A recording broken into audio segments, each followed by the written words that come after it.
राधे राधे। आइए आज हम आपको भगवान की एक कथा सुनाते हैं। भगवान का नाम भगवान से ज़्यादा बड़ा है, राम से बड़ा राम का नाम। यह है कथा का शीर्षक। तो कथा कुछ ऐसी है। एक दिन देवर्षि नारद ने भगवान श्री राम के दरबार में एक प्रश्न उठाया कि नाम और नामी में कौन श्रेष्ठ है। ऐसे प्रश्न सुनकर उपस्थित ऋषियों ने कहा, नारद जी, नामी से तुम्हारा क्या तात्पर्य स्पष्ट करो। नारद जी ने कहा, ऋषियों, नाम तथा नामी से तात्पर्य है कि भगवान नाम का जप भजन श्रेष्ठ या स्वयं भगवान श्रेष्ठ। नारद जी की बात सुनकर ऋषियों ने हंसकर कहा, अरे नारद, तुमने ये कैसे बच्चों जैसे प्रश्न किए हैं। निश्चय ही भगवान श्रेष्ठ हैं, क्योंकि उन्हीं के नाम का तो जप हम करते हैं। नारद जी ने कहा, नहीं, आपकी ये धारणा ठीक नहीं है। मेरे विचार से भगवान से बढ़कर उनका नाम है। भक्त को भगवान के नाम के जप से ही शक्ति और मुक्ति मिलती है, क्योंकि नाम के भजन के बिना भगवान कहाँ कृपा करते हैं। पर यह बात सबने आसानी से स्वीकार नहीं की। तो नारद ने कहा, अपने मत की प्रतिष्ठा के लिए मैं इसे उचित समय पर प्रमाणित भी करूँगा। इसके लिए कुछ देर बाद राज दरबार स्थगित हो गया। हनुमान जी उस दिन दरबार में उपस्थित नहीं थे, इसलिए हनुमान जी को इस विवाद के बारे में कुछ भी नहीं पता था। दूसरे दिन राज दरबार लगने से पहले नारद जी ने हनुमान जी को बुलाया और कहा, हनुमान, राज दरबार में जाने पर तुम श्री राम तथा उपस्थित ऋषियों को विनय पूर्वक प्रणाम करना, पर विश्वामित्र को प्रणाम मत करना। वे भले ही ऋषि का चोला धारण किए हैं, पर वो हैं तो क्षत्रिय ही ना। क्षत्रियों की पूजा ब्राह्मणों जैसी नहीं हो सकती है। हनुमान जी ने सोचा, नारद जी देवताओं के ऋषि हैं, इनकी किसी वजह से ही ये बात कह रहे होंगे, उनकी बात अवश्य माननी चाहिए। उन्होंने कहा, ठीक है देवर्षि, मैं ऐसा ही करूँगा। दरबार में भगवान श्री राम सिंहासन पर बैठे थे। मंत्री तथा ऋषि आदि सभी अपने अपने आसन पर विराजमान थे। थोड़ी ही देर में हनुमान जी आए, भगवान श्री राम के चरणों में प्रणाम किया और फिर ऋषियों के चरणों को स्पर्श करके प्रणाम किया। उन्हीं के बीच बैठे विश्वामित्र जी को ना तो उन्होंने प्रणाम किया और ना ही किसी प्रकार का आदर भाव दिखाया उनके प्रति। हनुमान जी के इस व्यवहार से विश्वामित्र जी ने अपने को बड़ा अपमानित समझा। वे राजा तथा ऋषियों के बीच इस प्रकार अपनी उपेक्षा को सहन नहीं कर पाए और तत्काल क्रोध में खड़े हो उठे। राम जी से बोले, श्री राम, तुमने अपने इस मुँह लगे सेवक की भ्रष्टता तो देखी। भरे दरबार में इसने किस प्रकार मेरी उपेक्षा तथा उद्धत भाव से मेरा अपमान किया है। श्री राम ने कहा, गुरुदेव, शांत हो जाइए। मैं हनुमान से इस धृष्टता का कारण पूछता हूँ।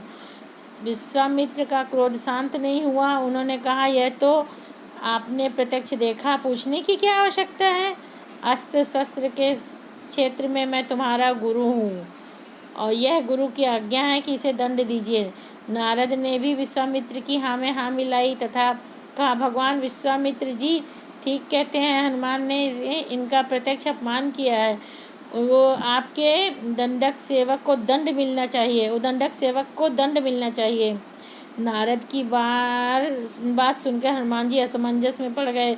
भरे दरबार में अपनी स्थिति को देखकर कुछ बोल तो न सके, पर सोचने लगे कि जिन नारद के कहने पे मैंने ऐसा किया, वही नारद अब मेरा बचाव ना करके मुझे दंड देने की बात में सहमति जता रहे हैं। नारद जी का यह चरित्र वे समझ नहीं पा रहे थे। इधर उधर देखने लगे और दोनों लोगों के बीच भ्रम पैदा होने लगा।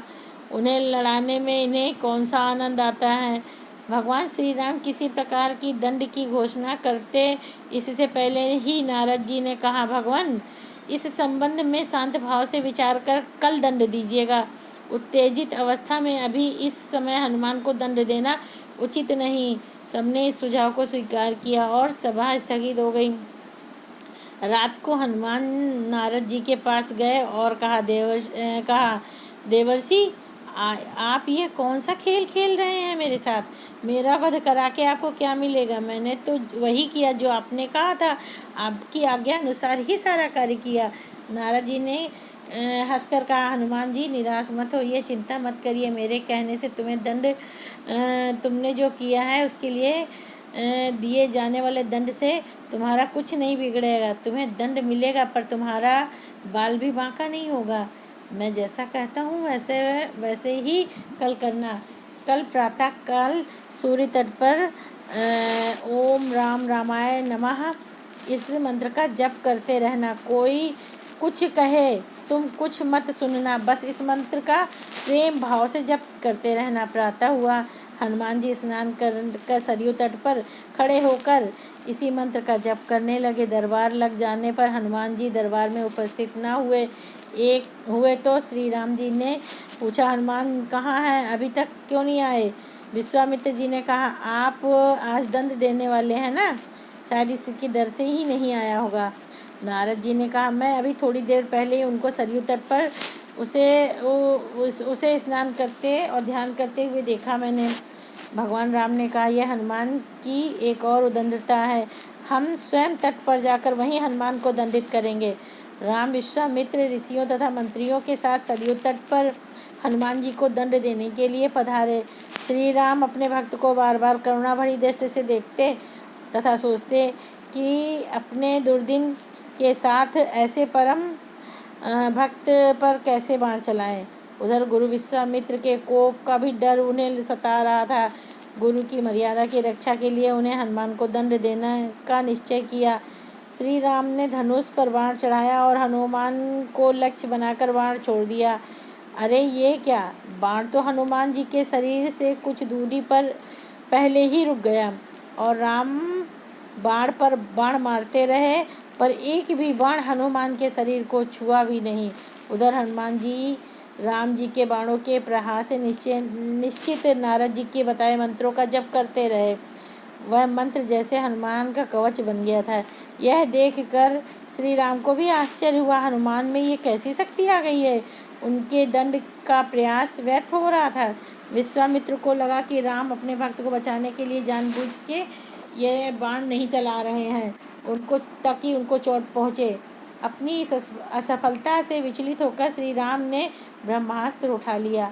श्री राम ने ब्रह्मास्त्र हाथ में लिया तो हाहाकार मच गया। नारद ने कहा, ऋषिवर विश्वामित्र, हनुमान जी के अपराध को क्षमा करें। अगर राम का ब्रह्मास्त्र छूट गया तो हनुमान ही नहीं मरेंगे बल्कि सारे लोक में प्रलय मच जाएगा।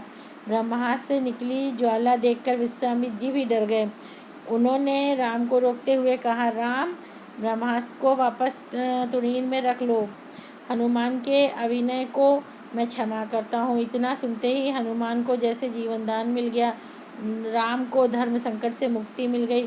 सब लोग प्रसन्न हो गए। हनुमान ने आकर विश्वामित्र जी से क्षमा मांगी और नारद जी की ओर देखा।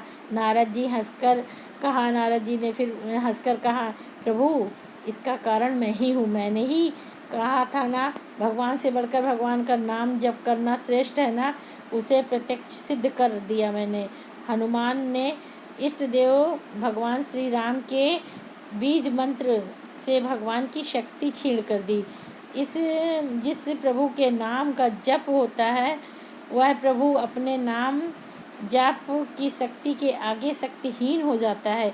इसलिए कहता हूँ कि राम से बड़ा राम का नाम है। यह कहकर नारद जी देवलोक चले गए। तो मेरे कथा कहने का तात्पर्य यह है कि हमें अपने प्रभु का जप कभी नहीं छोड़ना चाहिए, किसी भी परिस्थिति में नहीं छोड़ना चाहिए, क्योंकि राम से बढ़कर राम का नाम है। हाँ, अगर आपको ये कथा अच्छी लगी है तो लाइक और सब्सक्राइब कर दीजिए और जय श्री राम ज़रूर कमेंट में लिखिएगा, तभी मुझे लगेगा कि आपने कथा पूरी सुनी और आपको अच्छी लगी। जय श्री राम।